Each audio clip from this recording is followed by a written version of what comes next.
Hello दोस्तों, आज हम लोग पढ़ेंगे कक्षा 8 का सामाजिक एवं राजनीतिक जीवन, अध्याय 5। ठीक है फ्रेंड। न्यायपालिका। आज हम लोग पढ़ेंगे न्यायपालिका। तो फ्रेंड चलिए,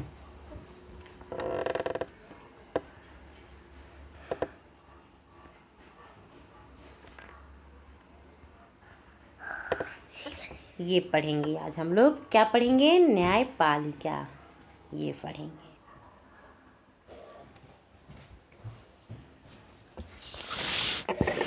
ओके फ्रेंड, आगे बढ़ते हैं। आगे पढ़ने से पहले मैं आप लोगों से एक बात की रिक्वेस्ट कर रही हूँ फ्रेंड, कि मेरे वीडियो को ज़रूर लाइक कर दीजिएगा। Please please please friend. चलिए आगे बढ़ते हैं। चलिए, न्यायपालिका। अखबार पर नज़र डालते ही आपको देश भर की अदालतों द्वारा किए जा रहे कामों की झलक मिलने लगती है। अखबार पर नज़र डालते ही आपको देश भर की अदालतों का किए जा रहे कामों की झलक मिलने लगती है। लेकिन क्या आप बता सकते हैं कि हमें इन अदालतों की ज़रूरत क्यों पड़ती है? जैसा कि आप इकाई 2 में पढ़ चुके हैं, हमारे देश में कानून का शासन चलता है। इसका मतलब यह है कि सभी कानून सभी लोगों पर समान रूप से लागू होते हैं, और जब किसी कानून का उल्लंघन किया जाता है तो एक निश्चित प्रक्रिया अपनाई जाती है। कानून के शासन को लागू करने के लिए हमारे पास एक न्याय व्यवस्था है। इस व्यवस्था में बहुत सारी अदालतें हैं, ठीक है, जहां नागरिक न्याय के लिए जा सकते हैं। सरकार का अंग होने के नाते न्यायपालिका भी भारतीय लोकतंत्र की व्यवस्था बनाए रखने में अहम भूमिका निभाती है। यह इस भूमिका को केवल इसलिए निभा पाती है क्योंकि यह स्वतंत्र है। स्वतंत्र न्यायपालिका का क्या मतलब है? क्या आपके आसपास की अदालत और नई दिल्ली में स्थित सर्वोच्च न्यायालय के बीच कोई संबंध है? इस अध्याय में आपको इन सवालों के जवाब मिलेंगे। ठीक है फ्रेंड, चलिए आगे बढ़ते हैं। और पढ़िएगा तो ध्यान से पढ़िएगा, नहीं तो नहीं पढ़िएगा, क्योंकि ध्यान से अगर नहीं पढ़ेंगे तो आप लोगों को नहीं समझ में आएगा। अगर ध्यान से पढ़ेंगे तो आप लोगों को सब कुछ अच्छे से समझ में आएगा। ठीक है फ्रेंड, पढ़िएगा तो अच्छे से पढ़िएगा, नहीं तो मत पढ़िएगा। ठीक है, अपने आप को धोखा क्यों देना है? हमें धोखा देने वाले तो बहुत मिलते हैं, हम कम से कम हमें अपने आप को तो धोखा नहीं देना है।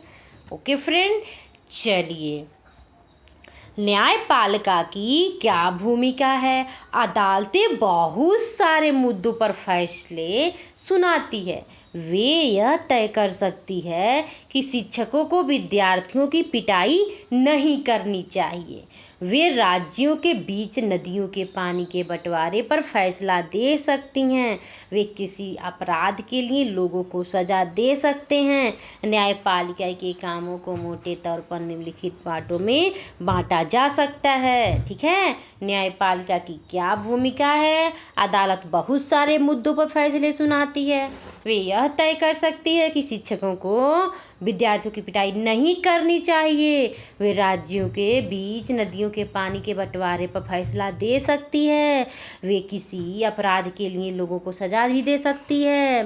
न्यायपालिका के कामों को मोटे तौर पर निम्नलिखित भागों में बांटा गया है। विवादों का निपटारा। न्यायिक व्यवस्था नागरिक व सरकार, 2 राज्य सरकारों और केंद्र व राज्य सरकारों के बीच पैदा होने वाले विवाद को हल करने की प्रक्रिया विधि मुहैया कराती है।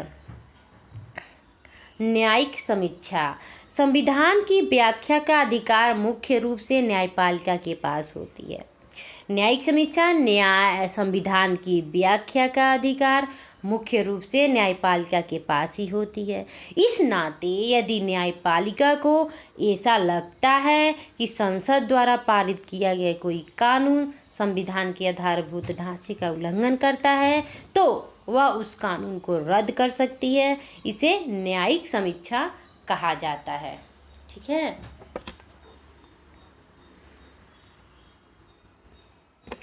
कानून की रक्षा और मौलिक अधिकारों का क्रियान्वयन। अगर देश के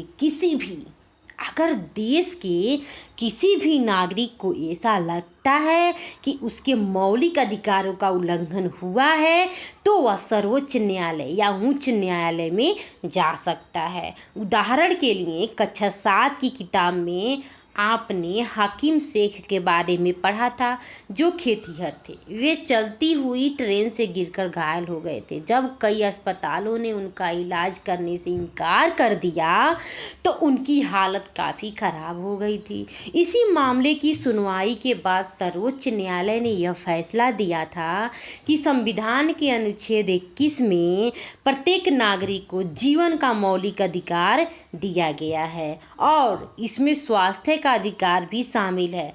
फलस्वरूप न्यायालय ने पश्चिम बंगाल सरकार को आदेश दिया कि वह अस्पतालों की लापरवाही के कारण हाकिम शेख को जो नुकसान हुआ उसका मुआवजा दे।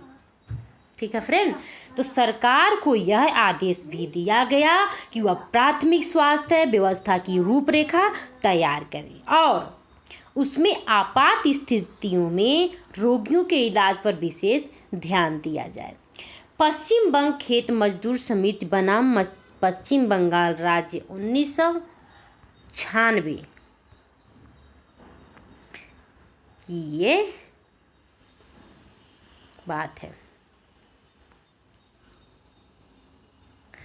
भारत का सर्वोच्च न्यायालय, इसकी स्थापना मोस्ट इम्पोर्टेंट, ये देखिए, इसकी स्थापना 26 जनवरी 1950 को की गई थी। भारत का सर्वोच्च न्यायालय, इसकी स्थापना 26 जनवरी 1950 को की गई थी। उसी दिन हमारा देश गणतंत्र बना था। अपने पूर्ववर्ती फेडरल कोर्ट ऑफ इंडिया 1937 से 49 की भांति यह न्यायालय भी पहले संसद भवन के भीतर चेंबर ऑफ प्रिसेंज में हुआ करता था। इसे 1958 में इस इमारत में स्थानांतरित किया गया।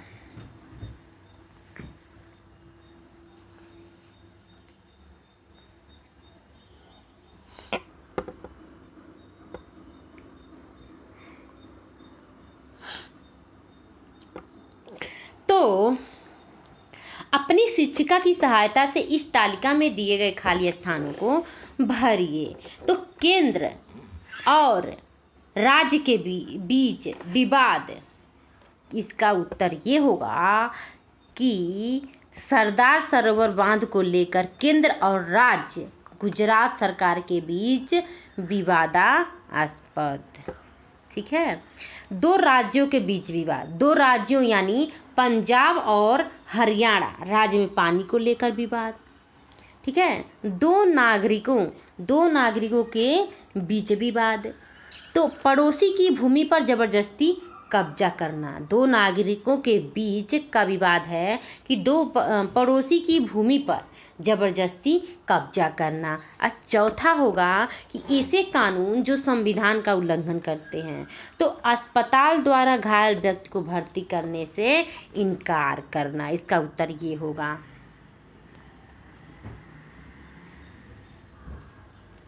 स्वतंत्र न्यायपालिका क्या होती है?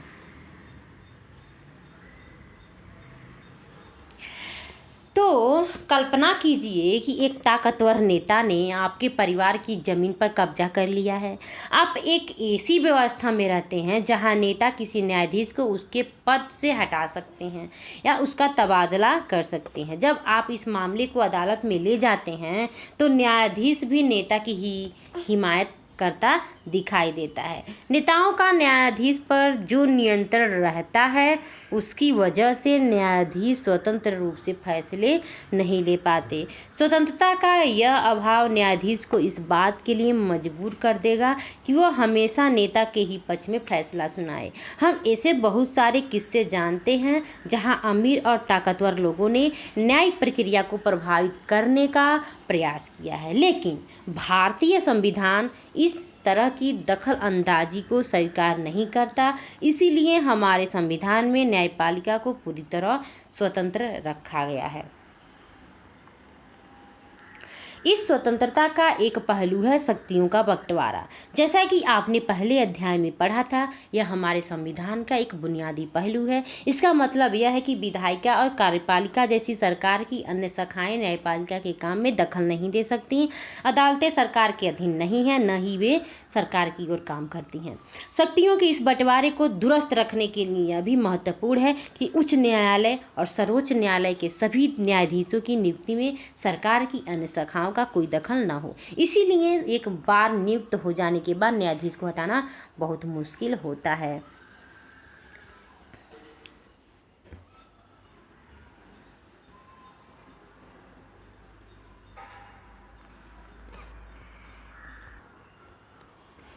क्या आपको ऐसा लगता है कि इस तरह की न्यायिक व्यवस्था में एक आम नागरिक किसी भी नेता के खिलाफ मुकदमा जीत सकता है? अगर नहीं तो क्यों? तो इसका उत्तर यह होगा फ्रेंड कि इस तरह की न्यायिक व्यवस्था जहां किसी न्यायाधीश को उसके पद से हटा सकते हैं या उसका तबादला कर सकते हैं, वहां एक आम आदमी किसी नेता के खिलाफ मुकदमा नहीं जीत सकता, क्योंकि इस स्थिति में न्यायाधीश स्वतंत्र रूप से फैसले नहीं ले सकते हैं और वह हमेशा नेता के पक्ष में ही फैसला सुनाएगा।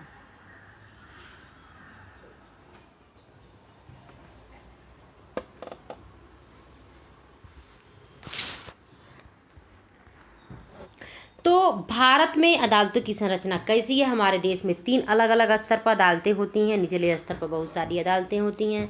सबसे ऊपरी स्तर पर केवल एक अदालत, जिन अदालतों से लोगों का सबसे ज़्यादा ताल्लुक होता है, उसे अधीनस्थ न्यायालय या जिला अदालत कहा जाता है। ये अदालतें आमतौर पर जिले या तहसील के स्तर पर या किसी शहर में होती हैं।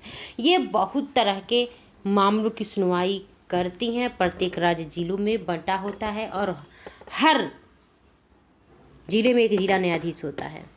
प्रत्येक राज्य का एक उच्च न्यायालय होता है। यह अपने राज्य को सबसे ऊंची अदालत होती है। उच्च न्यायालय से ऊपर सर्वोच्च न्यायालय होता है। यह देश की सबसे बड़ी अदालत है जो नई दिल्ली में स्थित है। देश के मुख्य न्यायाधीश सर्वोच्च न्यायालय के मुखिया होते हैं। सर्वोच्च न्यायालय के फैसले देश के बाकी सारी अदालतों को मान्य होते हैं।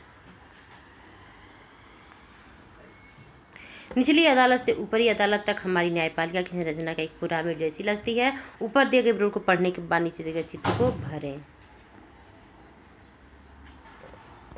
उच्च न्यायालयों की स्थापना सबसे पहले 1862 में कलकत्ता, बम्बई और मद्रास में की गई। ये तीनों प्रेसिडेंसी शहर थे। दिल्ली उच्च न्यायालय का गठन 1966 में हुआ। आज देश भर में 25 उच्च न्यायालय हैं।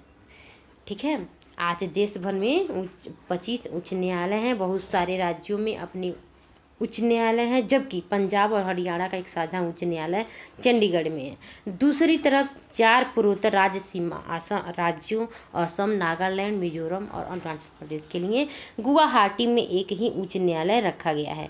1 जनवरी 2019 से आंध्र प्रदेश, अमरावती और तेलंगाना, हैदराबाद में अलग अलग उच्च न्यायालय हैं। ज़्यादा से ज़्यादा लोगों के नज़दीक पहुँचने के लिए कुछ उच्च न्यायालयों की राज्य के अन्य हिस्सों में खंडपीठ बेंच भी हैं। क्या विभिन्न स्तरों की ये अदालतें एक दूसरे से जुड़ी हुई हैं? जी हाँ, भारत में हमारे पास एकीकृत न्यायिक व्यवस्था है। इसका मतलब यह है कि ऊपरी अदालतों के फैसले नीचे की सारी अदालतों को मान्य होते हैं। इस एकीकरण को समझने के लिए अपील की व्यवस्था को देखा जा सकता है। अगर किसी व्यक्ति को ऐसा लगता है कि निचली अदालत द्वारा दिया गया फैसला सही नहीं है, तो वह उसे ऊपर की अदालत में अपील कर सकता है। अपील की व्यवस्था को समझने के लिए आइए एक मुकदमे पर विचार करें। यह राज्य दिल्ली प्रशासन बनाम लक्ष्मण कुमार एवं अन्य का मुकदमा है जो निचली अदालत से सर्वोच्च न्यायालय तक लड़ा गया। 1890 के फरवरी महीने में लक्ष्मण कुमार ने 20 वर्षीय सुधा गोयल से विवाह किया था। वे दिल्ली में एक फ्लैट में रहते थे जहां लक्ष्मण के भाई और उनके परिवार भी रहते थे। 2 दिसंबर 1980 को सुधा की अस्पताल में मौत हो गई। वह जली हुई थी। सुधा के घर वालों ने अदालत में मुकदमा दायर किया। जब निचली अदालत के सामने यह मुकदमा आया तो 4 पड़ोसियों को भी गवाह के तौर पर बुलाया गया था। पड़ोसियों ने अपने बयान में कहा कि 1 दिसंबर की रात को उन्होंने सुधा की चीख सुनी थी और मामला जानने के लिए वे बलपूर्वक लक्ष्मण के घर में घुसे। वहां उन्होंने देखा कि सुधा की साड़ी से आग की लपेट उठ रही थी। उन्होंने सुधा को एक बोरे और कंबल में लपेटकर आग बुझाई। सुधा ने उन्हें बताया कि उसकी सास शकुंतला ने उसके ऊपर मिट्टी का तेल डाला था और लक्ष्मण कुमार ने आग लगाई थी। मुकदमे के दौरान सुधा के परिवार वालों और एक पड़ोसी ने कहा कि सुधा के ससुराल वाले उसके साथ बहुत ज़्यादा मारपीट करते थे। उनकी मांग थी कि पहले बच्चे के पैदा होने पर उन्हें एक बड़ी रकम, एक स्कूटर और एक फ्रिज दिया जाए। अपने बचाव में लक्ष्मण और उसकी मां ने कहा कि सुधा दूध गर्म कर रही थी कि तभी उसकी साड़ी में आग लग गई। इन सभी बयानों और साक्ष्यों के आधार पर निचली अदालत ने लक्ष्मण, उसकी मां शकुंतला और सुधा के जेठ सुभाष चंद्र को दोषी करार दिया और तीनों को मौत की सजा सुनाई। 1983 के नवंबर महीने में तीनों आरोपियों ने इस फैसले के खिलाफ उच्च न्यायालय में अपील दायर कर दी। दोनों तरफ के वकीलों के तर्क सुनने के बाद उच्च न्यायालय ने फैसला लिया कि सुधा की मौत एक दुर्घटना थी। वह मिट्टी के तेल से जलने वाले स्टोव से जली थी। अदालत ने लक्ष्मण, शकुंतला और सुभाष चंद्र तीनों को बरी कर दिया। शायद आपको कक्षा 7 की किताब में महिला आंदोलन पर केंद्रित चित्र निबंध याद होगा। उसमें आपने पढ़ा था कि 1880 के दशक में देश भर के महिला संगठन दहेज हत्याओं के खिलाफ आवाज़ उठा रहे थे। उन्हें इस बात पर दुख था कि अदालतें इस तरह की घटनाओं में दोषियों को दंडित नहीं कर पा रही हैं। उच्च न्यायालय के उपरोक्त फैसले ने ऐसी जागरूक महिलाओं को काफ़ी परेशान कर दिया। उन्होंने कई जगह धरने प्रदर्शन किए और उच्च न्यायालय के फैसले के खिलाफ सर्वोच्च न्यायालय में एक और अपील दायर कर दी। यह appeal Indian federation of women lawyers नामक संगठन की तरफ से दायर की गई थी। 1985 में सर्वोच्च न्यायालय ने लक्ष्मण और उसकी मां व भाई को बरी करने के फैसले के खिलाफ अपील पर सुनवाई कर दी। वकीलों के तर्क सुनने के बाद सर्वोच्च न्यायालय ने जो फैसला दिया वह उच्च न्यायालय के फैसले से अलग था। सर्वोच्च न्यायालय ने लक्ष्मण और उसकी मां को तो दोषी पाया, लेकिन सुभाष चंद्र को आरोपों से बरी कर दिया क्योंकि उसके खिलाफ पर्याप्त सबूत नहीं थे। सर्वोच्च न्यायालय ने दोनों आरोपियों को उम्र कैद की सजा सुनाई। अधीनस्थ अदालतों को कई अलग अलग नामों से संबोधित किया जाता है। उन्हें ट्रायल कोर्ट या जिला न्यायालय, अतिरिक्त सत्र न्यायाधीश, प्रधान न्यायिक मजिस्ट्रेट, मेट्रोपॉलिटन मजिस्ट्रेट, सिविल जज न्यायालय आदि नामों से बुलाया जाता है।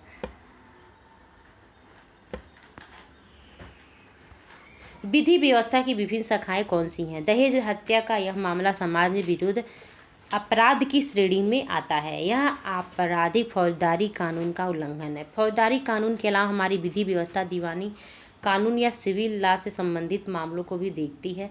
फौजदारी और दीवानी कानून के बीच फर्क को समझने के लिए नीचे दी गई तालिका को देखें। फौजदारी कानून और दीवानी कानून फौजदारी कानून ये ऐसे व्यवहार या क्रियाओं से संबंधित है जिन्हें कानून में अपराध माना गया। उदाहरण के लिए चोरी, दहेज के लिए औरत को तंग करना, हत्या। और दीवानी कानून, इसका संबंध व्यक्ति विशेष के अधिकारों के उल्लंघन या अवहेलना से होता है। उदाहरण के लिए जमीन की बिक्री, चीज़ों की खरीदारी, किराया, तलाक आदि से संबंधित विवाद। ये क्या है? दीवानी कानून है। इसमें सबसे पहले आमतौर पर प्रथा सूचना रिपोर्ट प्राथमिकी FIR दर्ज कराई जाती है। इसके बाद पुलिस अपराध की जांच करती है और अदालत में केस फाइल करती है। दीवानी कानून में होता है कि प्रभावित पक्ष की ओर से न्यायालय में एक याचिका दायर की जाती है। अगर मामला किराए से संबंधित है तो मकान मालिक या किराएदार मुकदमा दायर कर सकता है। अगर व्यक्ति दोषी पाया जाता है तो उसे जेल में भेजा जा सकता है और उस पर जुर्माना भी किया जा सकता है। अदालत राहत की व्यवस्था करती है। उदाहरण के लिए अगर मकान मालिक और किराएदार के बीच विवाद है तो अदालत यह आदेश दे सकती है कि किराएदार मकान को खाली करे, बकाया किराया चुकाए।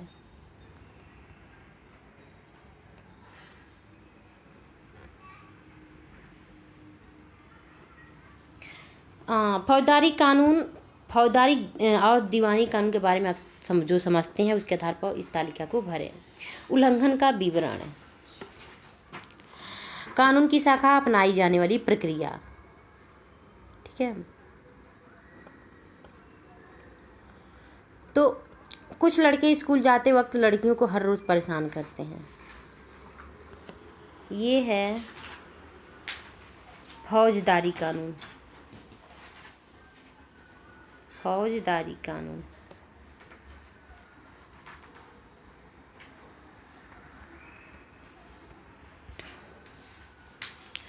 अच्छा, एक किराएदार को मकान खाली करने के लिए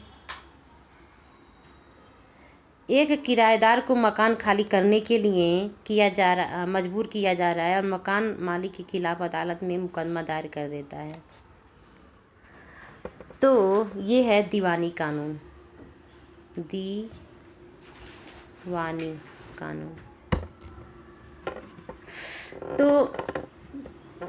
इसमें अब अपनाई जाने वाली प्रक्रिया है कि FIR दर्ज कराई जाती है। इसमें FIR दर्ज कराई जाती है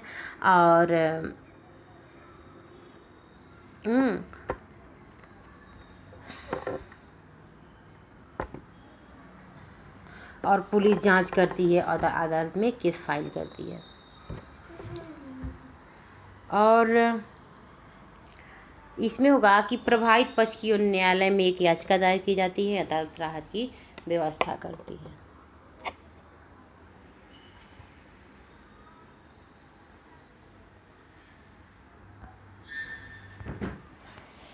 क्या हर व्यक्ति अदालत की शरण में जा सकता है? सिद्धांतः भारत के सभी नागरिक देश के न्यायालयों की शरण में जा सकते हैं। इसका अर्थ यह है कि प्रत्येक नागरिक को अदालत के माध्यम से न्याय मांगने का अधिकार है, ठीक है। जैसा कि आपने पीछे पढ़ा है कि न्यायालय हमारे मौलिक अधिकारों की रक्षा में बहुत महत्वपूर्ण भूमिका निभाते हैं। अगर किसी नागरिक को ऐसा लगता है कि उसके मौलिक अधिकारों का उल्लंघन हो रहा है तो वह न्याय के लिए अदालत में जा सकता है। अदालत की सेवाएं सभी के लिए उपलब्ध हैं, लेकिन वास्तव में गरीबों के लिए अदालत में जाना काफ़ी मुश्किल साबित होता है। कानूनी प्रक्रिया में न केवल काफ़ी पैसा और कागजी कार्यवाही की जरूरत पड़ती है, बल्कि उसमें समय भी बहुत लगता है। अगर कोई गरीब आदमी पढ़ना लिखना नहीं जानता और उसका पूरा परिवार दिहाड़ी मजदूर से चलता है तो अदालत में जाने और इंसाफ मांगने की उम्मीद करने उसके लिए बहुत मुश्किल होती है। इसी बात को ध्यान में रखते हुए 1980 के दशक में सर्वोच्च न्यायालय ने जनहित याचिका PIL की व्यवस्था विकसित की थी। इस तरह सर्वोच्च न्यायालय ने न्याय तक ज़्यादा से ज़्यादा लोगों की पहुंच स्थापित करने के लिए प्रयास किया है। न्यायालय ने किसी भी व्यक्ति का संस्था को ऐसे लोगों की ओर से जनहित याचिका दायर करने का अधिकार दिया है जिनके अधिकारों का उल्लंघन हो रहा है। यह याचिका उन न्यायालयों या सर्वोच्च न्यायालय में दायर की जा सकती है। न्यायालय ने कानूनों प्रक्रिया को बेहद सरल बना दिया है। अब सर्वोच्च न्यायालय या उच्च न्यायालय के नाम से भेजे गए पत्र या तार टेलीग्राम को भी जनहित याचिका माना जा सकता है। शुरुआती सालों में जनहित याचिका के माध्यम से बहुत सारे मुद्दों पर लोगों को न्याय दिलाया गया था। बंधुआ मजदूरों को अमानवीय श्रम से मुक्ति दिलाने और बिहार में सजा काटने के बाद भी रिहा नहीं किए गए कैदियों को रिहा करवाने के लिए जनहित याचिका का ही इस्तेमाल किया गया था।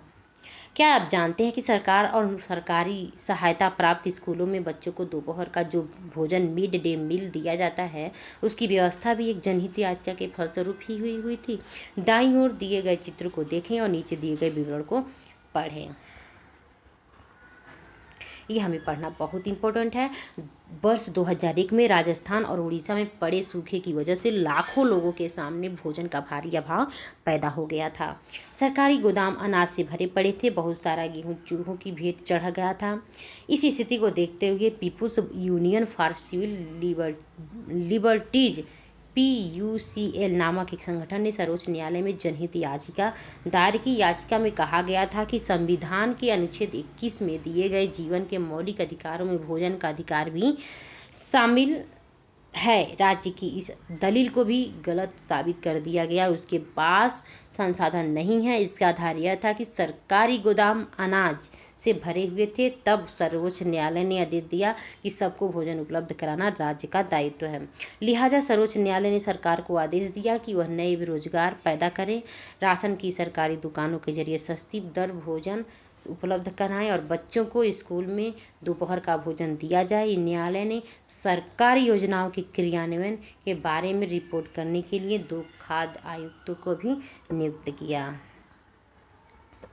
आम आदमी के लिए अदालत तक पहुंचना ही न्याय तक पहुंचना होता है। अदालतें नागरिकों के मौलिक अधिकारों की व्याख्या में एक अहम भूमिका निभाती है।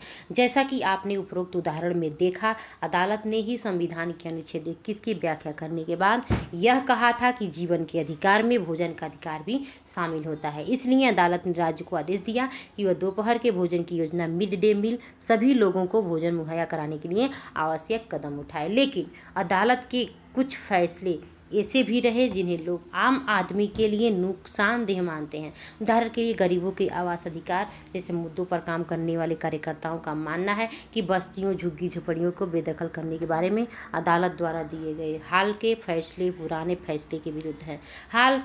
हाल के फैसलों में झुग्गी वासियों को शहर में घुसपैठियों की तरह देखा जा रहा है। ओल्गा टेलिस नाम बनाम मुंबई नगर निगम के मुकदमे में न्यायालय ने एक महत्वपूर्ण फैसला दिया। इस फैसले में अदालत ने आजीविका के अधिकार को जीवन के अधिकार का हिस्सा बताया। नीचे इस फैसले के कुछ अंश दिए गए हैं। इन्हें पढ़ने पर पता चलता है कि न्यायाधीशों ने जीवन के अधिकार को आजीविका के अधिकार से किस तरह जोड़कर देखा। अनुच्छेद 21 द्वारा दिए गए जीवन के अधिकार का दायरा बहुत व्यापक है। जीवन का मतलब केवल जैविक अस्तित्व बनाए रखने से कहीं ज़्यादा होता है। इसका मतलब केवल यह नहीं कि कानून के द्वारा तय की गई प्रक्रिया जैसे मृत्यु दंड देने और उसे लागू करने के अलावा किसी तरीके से किसी की जान नहीं निकाली जा सकती। जीवन के अधिकार का यह एक आयाम है।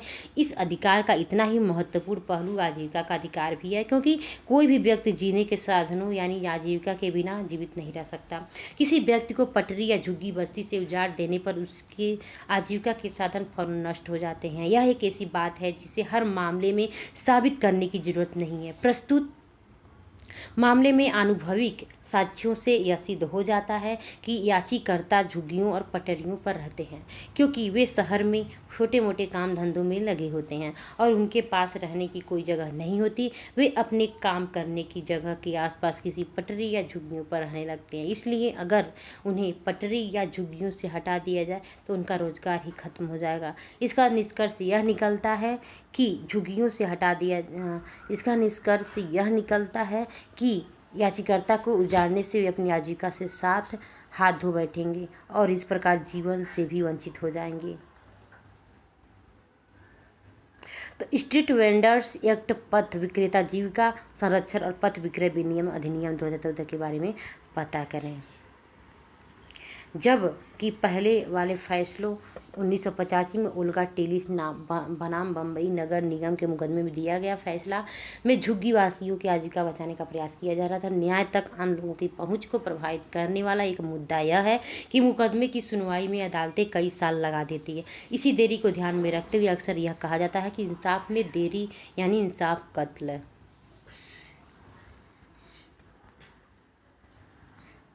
इस चित्र में 22 मई 1987 को मारे गए हाशिमपुरा के 43 मुसलमानों के कुछ परिजन दिखाई दे रहे हैं। ये परिवार पिछले 31 साल से न्याय के संघर्ष किए थे। मुकदमा शुरू होने में जो इतना विलम्ब हुआ उसके कारण सितंबर 2002 में सर्वोच्च न्यायालय ने यह मामला उत्तर प्रदेश में दिल्ली स्थानांतरित कर दिया। तो इसमें प्रोविंशियल आर्म्ड कांस्टेब्युलरी पीएसी के 19 लोगों पर हत्या और अन्य आपराधिक मामलों के आरोप में मुकदमे चलाए गए थे। इस मुकदमे में 2007 तक केवल तीन गवाहों के बयान दर्ज किए गए थे। अंत में 31 अक्टूबर 2018 को दिल्ली उच्च न्यायालय ने आरोपियों को दोषी ठहराया और 24 मई 2007 को प्रेस क्लब लखनऊ में लिया गया फोटो।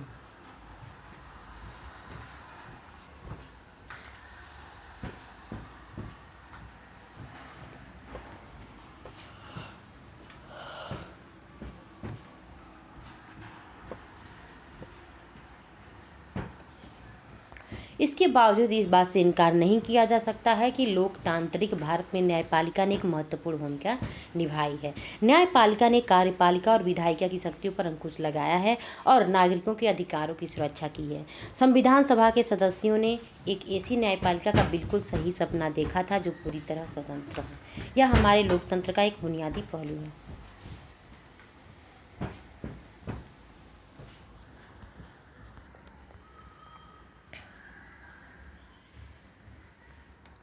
अब हम लोग अभ्यास प्रश्न देखेंगे फ्रेंड।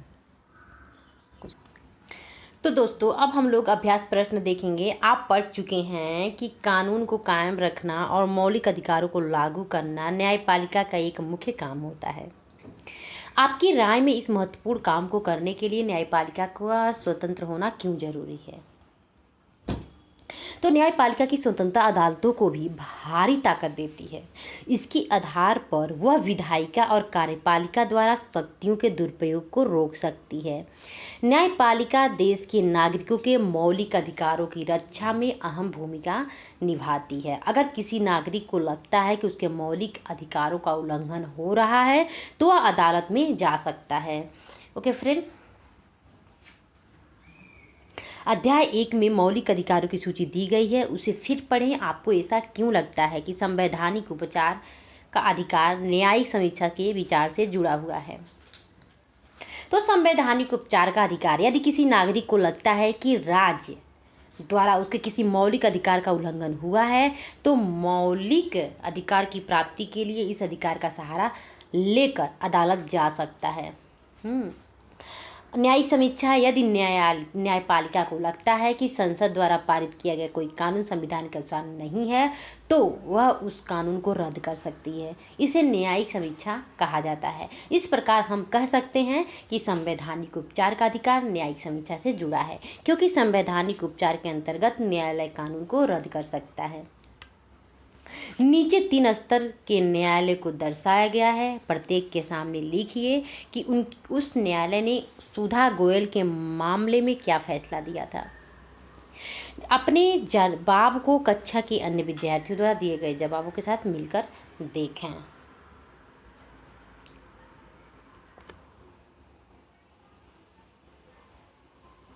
ये देखिए ऐसे, इसमें तो ये होगा सर्वोच्च न्यायालय।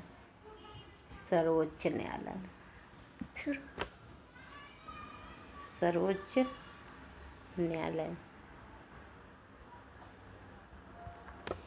ये होगा उच्च न्यायालय।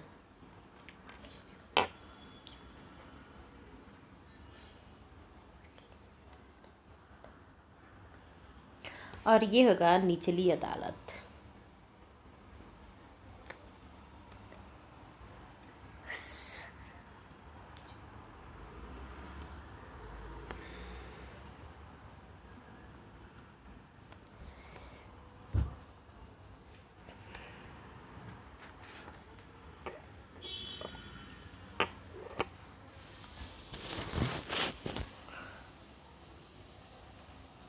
तो सर्वोच्च न्यायालय हम लोग देखेंगे।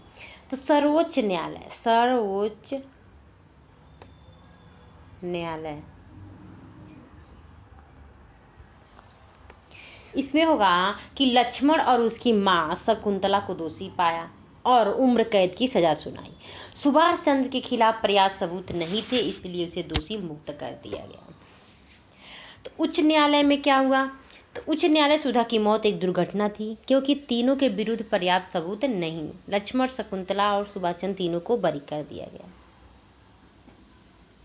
निचली अदालत लक्ष्मण, उसकी मां शकुंतला और सुधा के जेठ सुभाष को दोषी करार दिया और तीनों की मौत सजा के लिए सुनाई गई।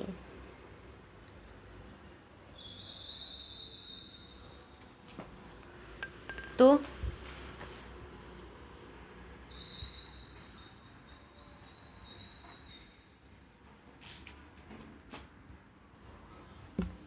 सुधा गोयल मामले को ध्यान में रखते हुए नीचे दिए गए बयानों को पढ़िए। जो वक्तव्य सही है उन पर सही का निशान लगाइए और जो गलत है उनको ठीक कीजिए। तो आरोपी इस मामले को उच्च न्यायालय लेकर गए क्योंकि वे निचली अदालत के फैसले से सहमति नहीं थे। तो ये बात सत्य है। वे सर्वोच्च न्यायालय के फैसले के खिलाफ उच्च न्यायालय में चले गए। तो ये गलत है। वे सर्वोच्च न्यायालय के फैसले के खिलाफ उच्च न्यायालय में चले गए। अगर आरोपी सर्वोच्च न्यायालय के फैसले से संतुष्ट नहीं है तो दोबारा निचली अदालत में जा सकते हैं। तो ये भी गलत है।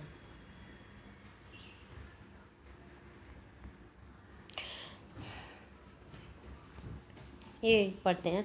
आपको ऐसा क्यों लगता है कि 1890 के दशक में शुरू की गई जनहित याचिका की व्यवस्था इन सबको इंसाफ दिलाने के लिहाज से एक महत्वपूर्ण कदम थी? तो जनहित याचिका हमारे इसके द्वारा सर्वोच्च न्यायालय ने न्याय तक ज़्यादा से ज़्यादा लोगों की पहुंच स्थापित पर करने का प्रयास किया। न्यायालय ने किसी भी व्यक्ति या संस्था को ऐसे लोगों की ओर से जनहित याचिका दायर करने का अधिकार दिया जिनके अधिकारों का उल्लंघन हो रहा है। यह याचिका उच्च न्यायालय या सर्वोच्च न्यायालय में दायर की जा सकती है। अब सर्वोच्च न्यायालय और या उच्च न्यायालय के नाम भेजे गए पत्र या तार टेलीग्राम को भी जनहित याचिका माना जा सकता है। ओल्गा टेलिस बनाम बम्बई नगर निगम मुकदमे में दिए गए फैसले के अंशों को दोबारा पढ़िए। इस फैसले में कहा गया है कि आजीविका अधिकार जीवन के अधिकार का हिस्सा है। अपने शब्दों में लिखिए कि इस बयान में जजों का क्या मतलब है। तो हमारे अनुसार उत्तर यह होगा कि आजीविका का अधिकार जीवन के अधिकार का हिस्सा कानून के द्वारा तय की गई प्रक्रिया जैसे मृत्युदंड देने और उसे लागू करने के अलावा और किसी तरीके से किसी की जान नहीं ली जा सकती। जीवन के अधिकार का इतना भी महत्वपूर्ण पहलू आजीविका का अधिकार भी है। कोई भी व्यक्ति आजीविका के बिना जीवित नहीं रह सकता। इस मुकदमे में याचिकाकर्ता झुग्गियों और पटरियों में रहते हैं और उन्हें वहाँ से हटाने की मांग की जा रही है। अगर उन्हें झुग्गियों या पटरी से हटा दिया जाए तो उनका रोजगार भी खत्म हो जाएगा और वे अपनी आजीविका से हाथ धो बैठेंगे। इस प्रकार वे जीवन के अधिकार से भी वंचित हो जाएंगे।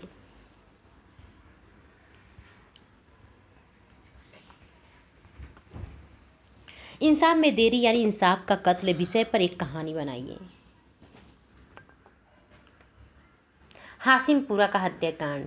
इंसाफ में देरी यानी इंसाफ का कत्ल, हाशिमपुरा हत्याकांड। हाशिमपुरा उत्तर प्रदेश में पीएससी की हिरासत में 22 मई 1987 को 43 मुसलमानों की हत्या कर दी गई थी। उनके परिवार पिछले 20 साल से न्याय के लिए संघर्ष कर रहे हैं। इस हत्याकांड में मुकदमा शुरू होने में जो इतना विलंब हुआ उसके कारण सितंबर 2002 में सर्वोच्च न्यायालय ने यह मामला उत्तर प्रदेश से दिल्ली स्थानांतरित कर दिया। यह मुकदमा अभी भी चल रहा है। इसमें प्रोविंशियल आर्ल्ड कॉन्स्टेब्यूलरी पीएससी के 19 लोगों पर हत्या और अन्य आपराधिक मामलों के आरोपों से मुकदमा चल रहा है। इस मुकदमे में 2007 तक केवल 3 गवाहों के ही बयान दर्ज किए जा सके थे। अगले पन्ने पर सब संग्रह में दिए गए प्रत्येक शब्द से वाक्य बनाइए।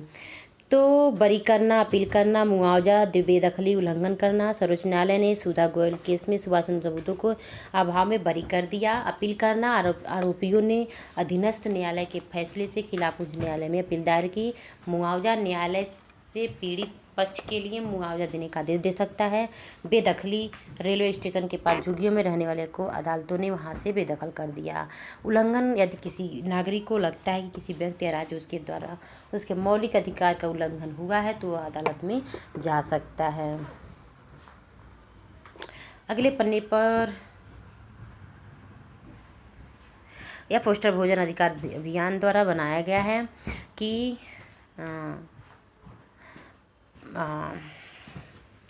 सरकार का यह दायित्व है कि प्रत्येक नागरिक को भोजन उपलब्ध कराना और यह सुनिश्चित करना कि किसी भी व्यक्ति को भूखा ना सोना पड़े। भूख की मार सबसे ज़्यादा झेलने वालों जैसे बेसहारा, बुजुर्ग, विकलांग, विधवाओं आदि पर विशेष ध्यान देना चाहिए। सरकार द्वारा यह भी सुनिश्चित किया जाना चाहिए कि कुपोषण एवं भूख से किसी की मृत्यु ना हो। तो क्या फ्रेंड, वीडियो हो गया लंबा और जाने से पहले मैं आप लोगों से फिर से एक रिक्वेस्ट कर रही हूँ एक बार फिर कि दोस्तों मेरे वीडियो को ज़रूर लाइक कर दीजिएगा। लाइक किए बिना मत जाएगा, please please please friend, please like कर दीजिएगा। ओके बाय, फिर हम लोग अगली वीडियो में मिलते हैं।